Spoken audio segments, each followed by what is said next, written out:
She could also stay out as long as she wanted, which was Izuku's new personal hell, as she groped him and teased him like midnight on crack, and for some reason the girls found it amusing and didn't help him in handling her. But their time on the island wasn't all bad, as a few days of rest was nice for them all, and by the time they had to leave, Izuku had gotten very close with Melissa and her father and told them that they could count on him if they ever needed help or just wanted company. May had gotten her eye for her effort in saving the island by hacking the system and coordinating the heroes to surround the helicopter the villains were going to use as an escape.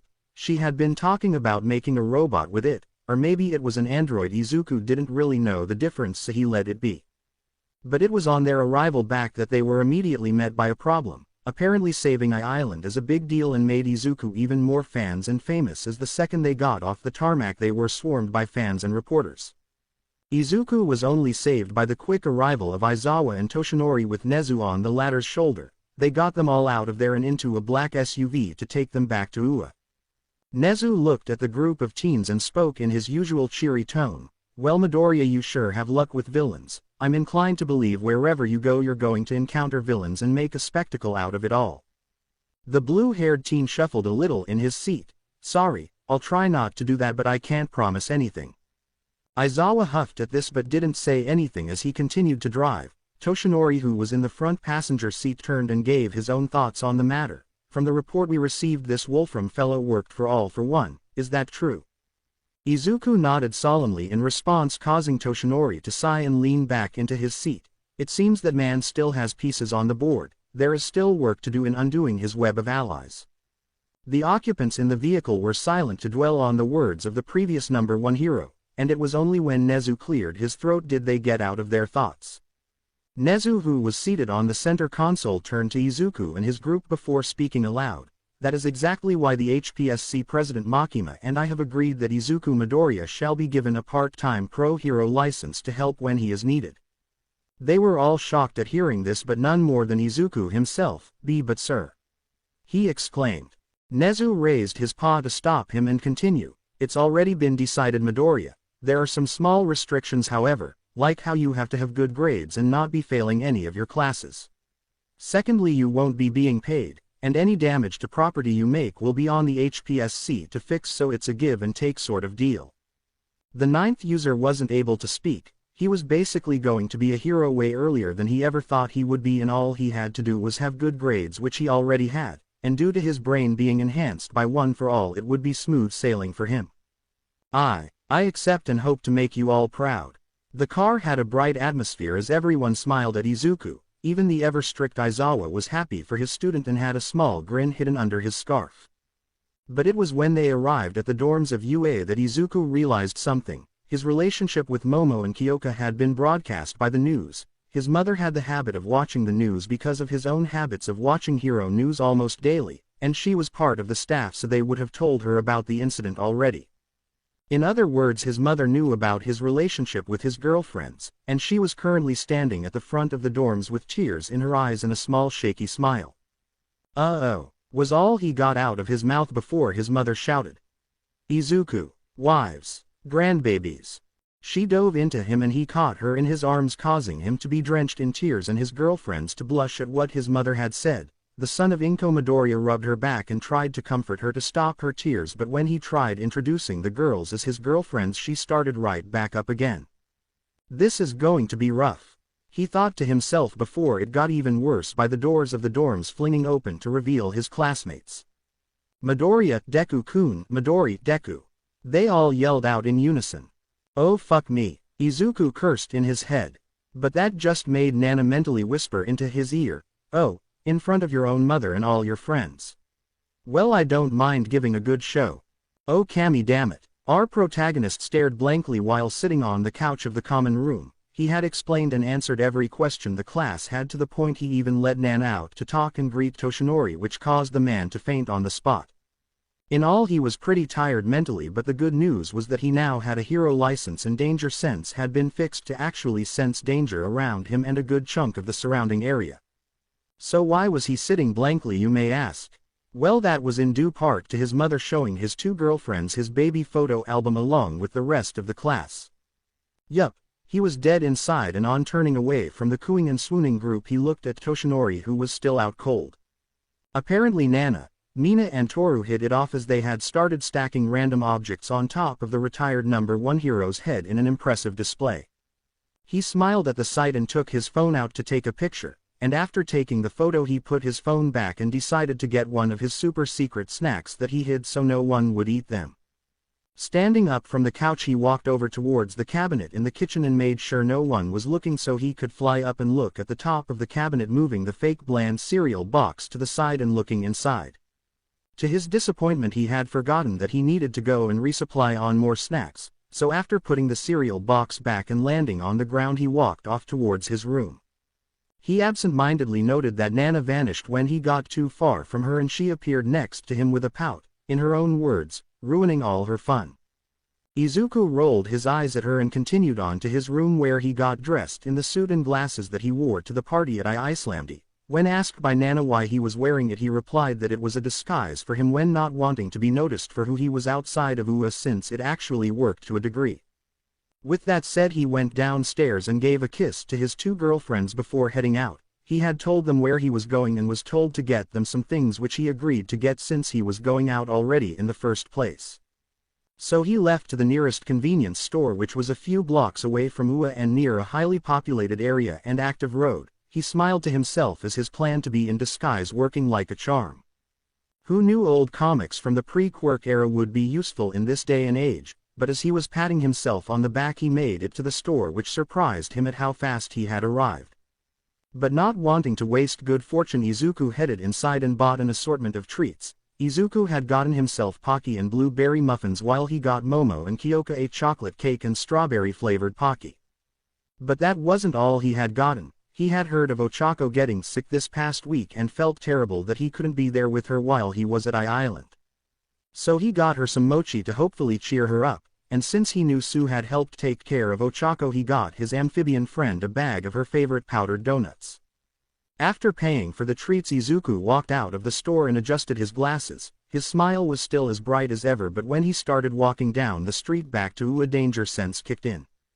Time seemed to slow to a crawl and he turned as he heard the start of a shriek from a woman with brown hair and teal eyes with a simple dress on. The woman in question seemed to be a mother of a child who had just ran into the road to retrieve a stuffed animal that probably fell from her grasp from what Izuku could see. In an instant Izuku went into motion, setting off from where he stood and got to the girl before the box truck that was approaching her could reach her. He grabbed the girl in a princess carry and snatched the stuffed animal from the air, all while keeping his groceries safe. The truck got closer as he got into a crouch and leapt up and over it, and slowly drifted in the air as he didn't want the girl in his grasp to feel all of the friction and pressure from his quick movement in grabbing her. So instead he let the air shield that came with his flight to disperse any pressure or friction her body would have gone through and kept her safe. It was also right then that time seemed to flow back to normal. The box truck that almost killed the girl screeched to a halt and came to a stop, but sliding way past where the girl would have been. The mother who had screamed continued to cry out, thinking her daughter had been hit. But when the girl in Izuku's arm looked up at him and realized she was safe, she cheered, and this caused the mother to look up and gasped in surprise, relief, and joy as she saw Izuku in all his glory with her little girl, and fell to her knees with tears spotting her vision. Izuku floated down gently to her and set the little girl down with her stuffed elephant. He then stood to his full height and took his glasses off to give her a stern but not too harsh look. "Now young lady, I know your little elephant is important to you, but you can't just go into the street like that or you could be hurt." The little girl looked at him with awe but then looked down sadly at hearing his words. Izuku, upon seeing her reaction, kneeled down to her level and placed a hand on her shoulder. "It's okay, but next time be more careful. Your mother would hate it if you got hurt, so be careful so you don't make her sad." The girl looked up to Izuku before turning to her mother, who was still in tears. She turned sad again before looking back to Izuku. "I promise, Mither, I'll be more careful," she said with a small lisp from her top tooth having fallen out rather recently. Izuku smiled and patted her on the head before standing up. He turned his attention to the mother and gave her a helping hand to help her stand. "It's all right, miss, your daughter is safe and that's all that matters." The woman nodded with tears now fully falling from her eyes. She went and hugged her daughter, who apologized for running into the street. It was then that the people around them started to cheer and move over to the three. but Izuku, not wanting to make a scene, said a quick goodbye to the mother and daughter duo before flying off towards Ua. This however made a few connect the dots about who Izuku was and immediately shouted in recognition, causing the rest to realize who he was, and some even posted pictures and videos of the renowned Superman in action to save a young girl. Izuku didn't think about the impact of his actions and wouldn't find out about it until a bit later, but for now he would simply give his treats to his girlfriends before heading over to Ochako's room. In Ochako's room, the brunette was asleep with drool pooling underneath her face and onto her pillow. Her face was a bit of a mess and her clothes were nothing more than a black tank top and pink panties. Her best friend Suyu was sitting at her friend's coffee table and reading a novel she had been recommended by Momo. Say what you will about the Ravenette's spicy taste in novels, but she sure did have some gems in her large library of books. The book she was currently reading was about a princess who says, "Fuck it," to being royalty and having to deal with snobbish dickheads. She then goes and travels the world meeting friends and allies and even a lover who was a prince to a Viking clan. In all, it was a great read and she was already on the third book of the series, but when the door opened as she was reading a particularly exciting scene, she shut it quickly and turned to the door with a small blush. "Oh hey Sue, I knocked but you didn't answer," said the blue-haired hunk of a man. "Oh wow, he looks hot in a suit and tie," the frog-quirked girl thought. Sue croaked before answering, "It's fine, I wasn't paying attention as I had my mind stuck in my book Kiro." Izuku nodded in understanding before turning to Ochako and freezing upon laying his eyes on her. Sue looked over to the brown-haired girl and knew she fucked up at not covering her, even warning Izuku about the brunette's current wardrobe or lack thereof. But before she could apologize to Izuku or cover the girl in question, she heard him speak in a hushed voice, "Beautiful." Sue stared at the blue-haired young man and thought, wait, what? She literally has a pool of drool sticking her face to the pillow and he still thinks she looks beautiful? Well, color me impressed and slap me with a meat stick. Izuku's face turned red at seeing Sue's curious look and he cleared his throat into his fist. Sorry about that, don't tell Ochako I said that. I don't think she could handle it and would probably start floating on us." Sue looked at him blankly before nodding. "Sure, but why are you here? Not that I don't like you coming over, but shouldn't you be with Yaomomo and Jiro-chan?" The ninth user of One for All shrugged. "Well, I just spent a few days with them, so I wanted to give them their space and come see how Ochako is doing. Is she doing better or still as bad as when I left?" The frog girl smiled as much as her expressionless face could muster and replied back, "She's doing better and should be okay to go to class in a few days when they start, if not sooner." Izuku smiled brightly at the news. "That's great. Oh, and I almost forgot." He took the bag from his hand and took out the mochi and small bag of donuts. "Here, I went to the store and got you two some treats." And like a zombie smelling brains, the groggy corpse that was Ochako Uraraka sat up and groaned like the undead. She swiveled slowly to look at the mochi and started to crawl over to it. Meanwhile, Izuku and Sue watched on in a transfixed and curious manner as Ochako got to the mochi and tore the container open with her bare hands, the plastic tearing like paper. She then started to stuff her mouth with the mochi like a chipmunk storing their food in their cheeks, and the funny thing was she still wasn't fully awake yet, which was a feat in itself. "Is she always like this when she's not with the rest of the group?" Izuku asked Sue without turning away from the mochi devourer. Sue didn't answer for a moment, trying to think of if she ever saw Ochako do this, and she couldn't say she had, so she shrugged.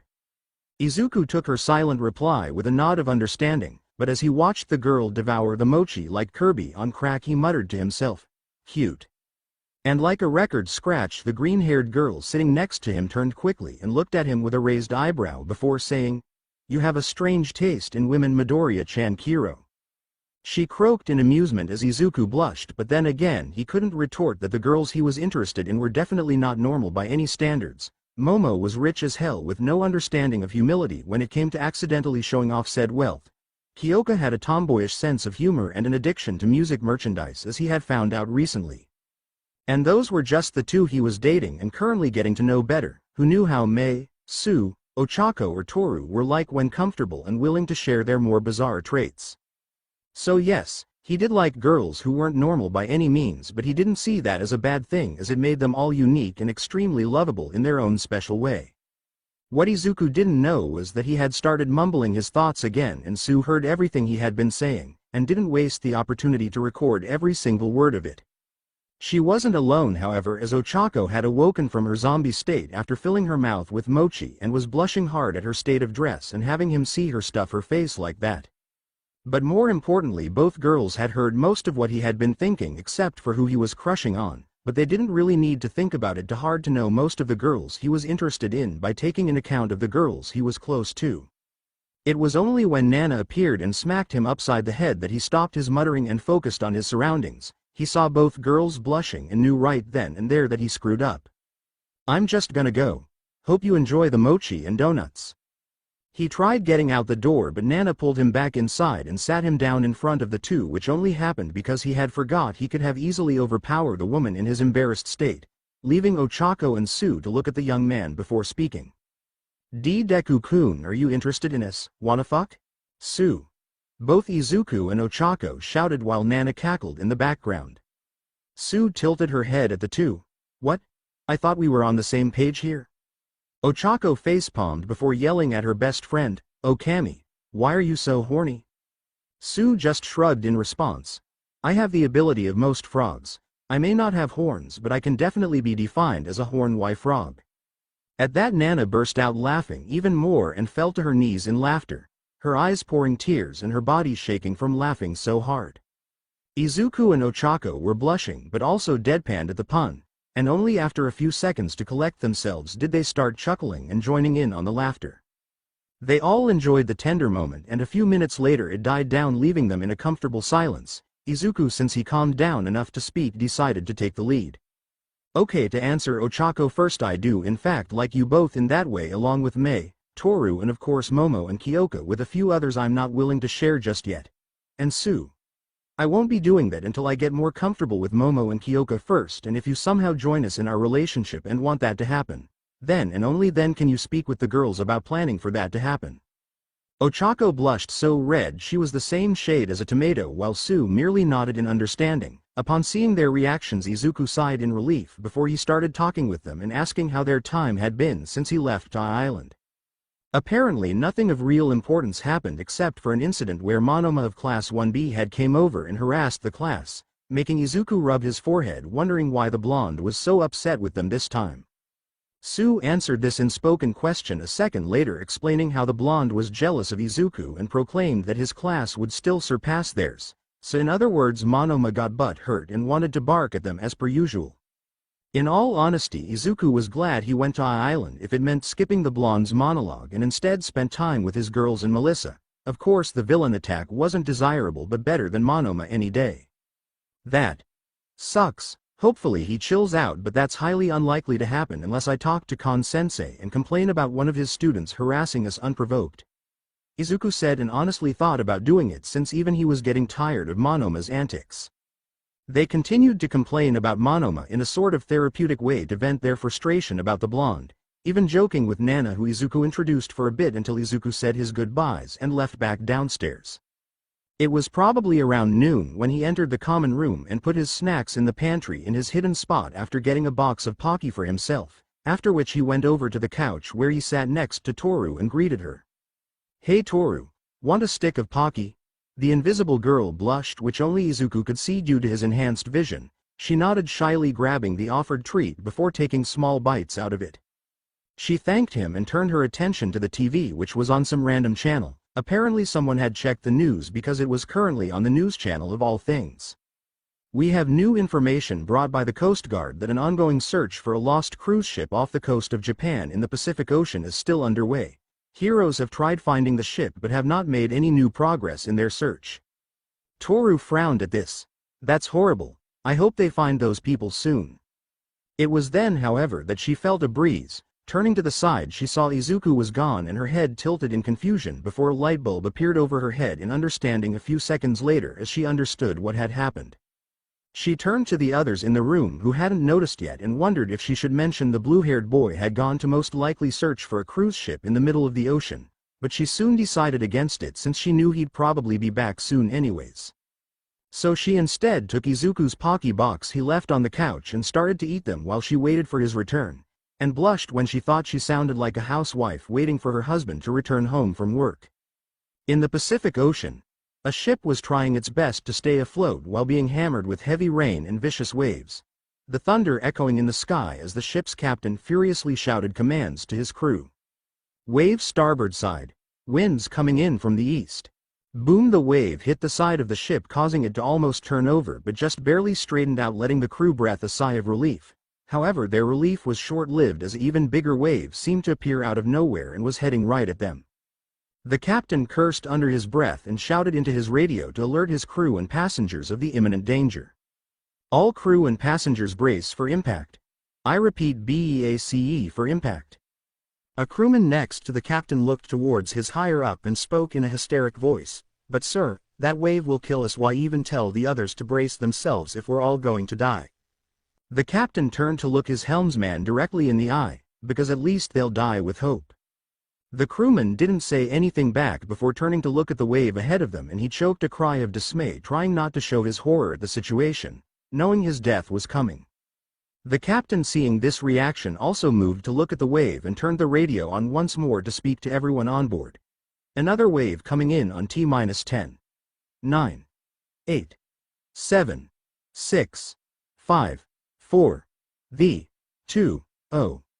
His count, however, was interrupted as a red beam of heat hit the approaching wave, cutting it horizontally and drastically dispersing it into barely half of its original strength and safety, hitting the ship. The crew, after seeing the waves safely pass over them, cheered and hollered in sheer joy of living to see another day, and increased in volume when they caught sight of a man in a hero costume floating just in front of the helm of the ship. Hastily the figure flew to a door leading to the helm where the captain and his helmsman were. On being allowed in by one of the crew, he entering and was almost tackled, but the hero stopped that with his outstretched hands and carefully made his way to the captain. Said hero was none other than our protagonist Izuku Midoriya, also known as Superman. The young man, when getting to the captain, gave him a handshake and spoke to the man in a professional manner. Hello caption, I'm Izuku Midoriya, but you can call me Superman. Now I wish I could talk more, but we don't know how long until another wave of that size comes, so I'll be short with you. Where is the nearest place this ship can get to for you and your passengers to be evacuated from the vessel? The captain shook the young man's hands before nodding in respect and answering back. We were trying to get to the shipping dock in San Diego, California, but due to the ungodly storm we aren't too sure where we even are anymore on our map. Izuku nodded along to this before he turned away and used his enhanced vision combined with his X-ray vision to look to the east where he believed the US would be. It took him a few tries, but after a minute or two he was able to locate the United States. Turning back to the captain, he spoke, "All right. I'm going to go under your ship and use my enhanced strength along with my black whip ability to carry your ship to the US and out of this storm. Tell your crew to get inside if they aren't, and for them along with the passengers to hold on tight." The captain's eyes bugged out at this for a moment but quickly returned to normal as he stood straight and saluted the young man in front of him. "Thank you, Superman, I'll get on it right away." Izuku smiled happily and saluting back in return. He then made a quick exit out of the ship the way he came from and flew up into the air before diving into the water. Moving underneath the cruise ship was easy, and he went directly to the center of it and braced his hands on the keel. He then used Black Whip to cover the ship to disperse the pressure and weight from what he was about to do. In the meanwhile, the captain had relayed his orders to the crew and those on board to be careful and brace themselves for any more shifting of the ship, and that help had arrived and was going to help them get to the nearest docking bay. The passengers of the ship did as they were told, but were also hopeful that they were finally saved and everything was going to be all right. Izuku, who had heard what the captain said over his radio, waited a few moments for the people on the ship to get themselves prepared. After a minute he started to lift the ship and use flight to float himself and the cruise ship out of the water. He stopped only when he reached what he considered an appropriate height and slowly but surely picking up speed flew towards the US and out of the storm. Back in the UA dorms, Toru had eaten about half of Izuku's pocky before the news channel changed to the main newscaster with the name, Hana Uraraka, which made the girl wonder if she was related to her classmate Ochako. "Thank you, Ino-san, but we've just gotten breaking news on that missing cruise ship that had gone missing in the Pacific. I'm reporting to you all at home that the ship has now arrived off the coast of California, but the real kicker is that the man to save the cruise ship, and yes, you've got that right, the man responsible for saving this ship was none other than Izuku Midoriya, or as the world has come to know him as Superman." Toru's mouth stopped just short of biting the pocky as it hung wide open in her hand due to her surprise became lax, causing her to drop said chocolate stick onto her lap, and shortly after her eyes widened and she just started pointing at the TV while stuttering. T. Momo and Kyoka, who were a little bit a ways from the invisible girl but still close enough to hear her, overheard her stutter and turned to look at her, and upon seeing her shaking in her sleeve, pinpointing to the fact she was pointing at the TV, they both glanced over at whatever got her so surprised. However, they reacted similarly or worse in Kyoka's case, as the rocker girl's jacks started spasming and on instinct shot over to their favorite victim, causing the blonde boy known as Kaminari Denki to shout in pain before falling over out of his chair. This had two effects, as everyone in the common room turned to Denki before turning to Kyoka, who in turn made them all look at what she was looking at, which was none other than the TV that was displaying their newly made blue-haired friend and fellow classmate Izuku Midoriya lifting a cruise ship wrapped in his black whip and flying it to the port in the city of San Diego. And the second effect was turning Denki to jelly, as his body was slumped over unconscious and totally missing out on seeing the epic scene of his classmate carry a giant freaking ship and saving the day like an old-school superhero. Poor Denki. The sight of the San Diego port was electrifying, as reporters and the port's workers were making a buzz in the area, all while the cruise ship that had gone missing in the Pacific floated just a few feet away from them in the harbor. These weren't the only people of importance, however, as citizens and heroes were also at the port watching as the Man of Steel, also known as Superman, gently floated down into the harbor and set the ship in the water. One of these heroes was the famous #1 of America Star and Stripes, aka Kathleen Bates, a tall, muscular blonde woman known for her admiration for the #1 hero of Japan, All Might. A big splash of seawater shot into the air as the ship made contact with the water, the sea displaced itself under its weight, pushing down on and splashing those on the docks. The ship rocked back and forth for a few moments until it came to a complete rest in the now calm water, the water surrounding it still splashing due to the energy still inside of it. Quickly the men on board the ship got outside onto the deck and threw the ropes to the awaiting port workers, who tied the ropes off. Right after that, the ship crew slowly but surely extended a drawbridge, allowing the passengers who were ushered out to exit the ship and get onto the port and emergency personnel. While this was all happening, reporters took pictures and made comments to the TV crews in their stations about the situation. That was until another splash was heard and the caped figure known emerged. Superman floated in the air with the wind fluttering his cape, making him seem like an otherworldly figure, causing a silence to engulf the crowd of people. Soon enough, cameras started flashed quickly taking his picture, and one of the heroes on scene called out to him in English, making the young hero turn to said person. "Superman, over here."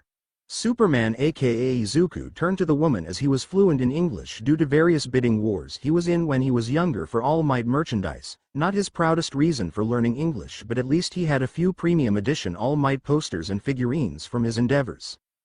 But shaking that thought away, Izuku floated over to the woman and landed in front of her. He quickly realized who she was, and even with his recently acquired composure, that didn't stop him from making a highly surprised expression form on his face. "Star and Stripes, it's a pleasure to meet you. I'm a big fan," Izuku said in perfect English with no Japanese accent, much to the woman's own surprise. However, it vanished as she smiled wide and responded back, "Pleasure's all mine, but I gotta give you my thanks. We weren't sure if we would be able to find and safely recover the ship with how big of a radius the storm encompassed." The young man's sheepish response met the woman, "Why yeah, I didn't expect to be helping so soon after receiving my pro-hero license from the Hero Public Safety Commission of Japan.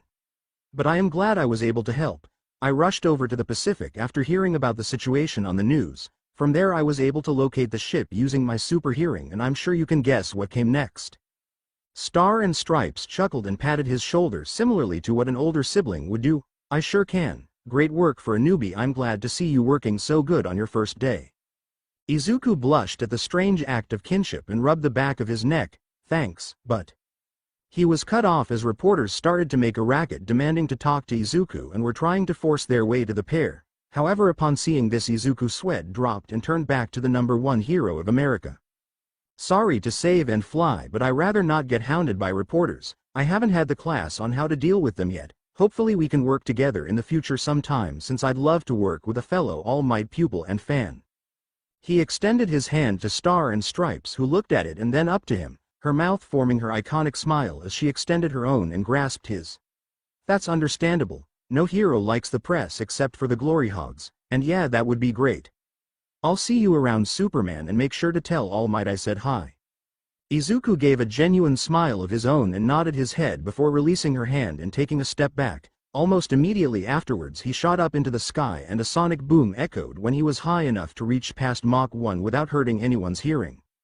The #1 hero of America couldn't help but smile in admiration at this, even when the wind made her perfectly made hair and cape fly backwards. "See ya when you turn into the #1 of Japan, kid, I'll be waiting for you, but on second thought I might just pull a few strings to work with you earlier than that because it'd be more fun." With that last thought in mind she rubbed her chin and walked off towards her crew, also not wanting to deal with the vultures also known as reporters, but neither she or Izuku would know how impactful a picture of the #1 hero of America shaking hands with the disciple of All Might would mean to the world. With Izuku flying over the sea, our protagonist was heading back home until his heightened hearing heard something to the southwest of Japan, in other words near the southern part of China. Izuku hummed before saying his thoughts aloud. "I'm already out, so it wouldn't be too bad if I go check on that. Right? Probably, I mean it's not like I'm forgetting anything." With that said, Izuku diverted his course and heading to his next destination, not thinking about how he would irritate a certain sleep-deprived teacher of his who was completely done with what his life has become. At Heights Alliance dorms inside UA. Speaking of which, the teacher of Class 1A walked inside the dorms holding a suit jacket with pants, tie and white dress shirt with shoes bundled up in his arms. "All right, which one of you threw your clothes outside the dorms and didn't pick them up?" He spoke to the whole class that were crowded around in the common room of the dorms surrounding the TV, but when none of them noticed him, Aizawa's eye twitched and he walked over to see what had gotten them, also enraptured.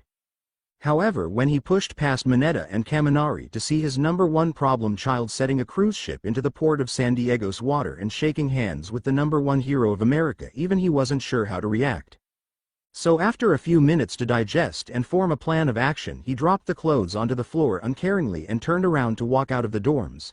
He even ignored Iida calling him, as he was simply done with all the bullshit that had been this half of the year. Yet before exiting the dorms he spoke over his shoulder loud enough for all of his problem children present to hear. "I'm too tired and mentally exhausted to handle this shit at the moment, so in the meantime Yaoyorozu is in charge and will inform problem child #1 to head to Nezu's office when he returns." When Aizawa exited the dorms, it was then that something popped inside his head. His mind raced over and over again about the fact he wasn't even finished with 1 year with his class of Hell Spawns and had 2 more years after this one was done. He shivered involuntarily and the thought of quitting raced through his mind for a second, but in a sick twist of fate which he really should have already guessed would happen by now, he received a text from Nezu stating he still had 6 more years in his contract with no way of getting out of it. The rest of the class that watched their teacher's actions watched as he screamed to the heavens for a solid minute before slumping his shoulders and walking away. They shrugged before going back to watching the news coverage about Izuku and how the news anchors talked about his future of being an amazing hero like All Might or even better. Bakugo at some point couldn't contain himself and yelled about being the best and that Deku wouldn't surpass him before stomping off towards the gym to get stronger. Kirishima had followed him saying how manly Izuku was, and with a few others feeling pumped to not let Izuku surpass them too easily, and followed along, even if he had already surpassed them long ago. This left Momo, Kyoka, Toru and a few others around the TV and couch area mingling with each other, with Momo at some point sitting down next to Toru with Kyoka following suit. The Ravenet looked over at the Pocky laid on the invisible girl's lap and raised a brow. "Toru-chan, is that Izuku's Pocky?" Toru snapped out of her daze and looked to Momo and then to the Pocky, which caused her to blush. Maybe. Momo giggled at the usually boisterous girl's shyness. "It's okay dear, I don't mind, and I don't think Izuku will either." The invisible girl nodded. "Why yes, but I didn't ask him, so I'm still a little worried." This time Kyoka spoke up, eating the treat Izuku had bought her earlier. "He won't be mad, he's pretty chill like that. Besides, it seems like he's pretty busy at the moment." She pointed to the screen showing that Izuku had saved a bridge from falling and saved a group of people from a burning building in the span of 5 minutes. Each of the girls looked on in silence, mentally coming to terms with what they were watching. "Is it just me, or does his suit make his butt look bigger?" Momo blushed and turned to Kyoka. "Kyo." The punk girl shrugged at her girlfriend's reaction. "Oh come on. You can't tell me it doesn't make him look extra thick with 3 C's. Momo continued to glare with her blush just as dark as her old costume, making Kyoka sigh. "Fine, fine, but when he gets back I'm complimenting him and his cake while you sit and eat yours." Rolling her eyes, Momo leaned into the couch and let out a deep breath at seeing Izuku go around the world saving people and stopping crime while he was at it. This did make her wonder though, does his license let him work in foreign countries? Only time would tell, or Nezu if she was right on who would tell her boyfriend if he had just gone and broke international law on accident.